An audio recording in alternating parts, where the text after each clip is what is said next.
शिवाजीराजांनी ती आष्ठायुध भवानी तिथं आणून ठेवली. ती आणली पार गंडकमधनं, नेपाळमधनं शिळा आणली ती मंबाजी नाईक पानसरांना पाठवून, आणि त्याच्यातनं ती मूर्ती घडवली. आमची दैवत ही सगळी अशीच रांगडी आहेत. तुम्ही कधी दसऱ्याला त्या जेजुरीला गेलाय का?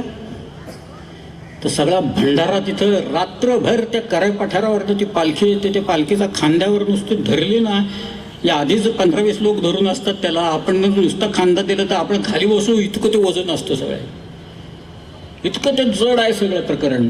त्याच्यात ते मांजर सुंब्याच्या तिथनं ती पालखी वरती चढवायची म्हटलं तर इतका त्रास असतो. म्हणजे सगळे लोक चढवतात ती पालखी. त्या पालखीच्या समोर मुरळ्या असतात आपल्याकडे, तिथं सगळे वाघ्यान मुरळी आहेत. त्या मुरळ्या सोले म्हणत चाललेले असतात, कुठल्या तरी टिपेच्या आवाजाला गात असतात आणि पिवळा भंडारा उधळत असतात. सगळीकडे पिवळं होऊन जातं पार. आणि तिथं तो धनगरांचा तो मल्हारी मार्तंड बसलेला आहे.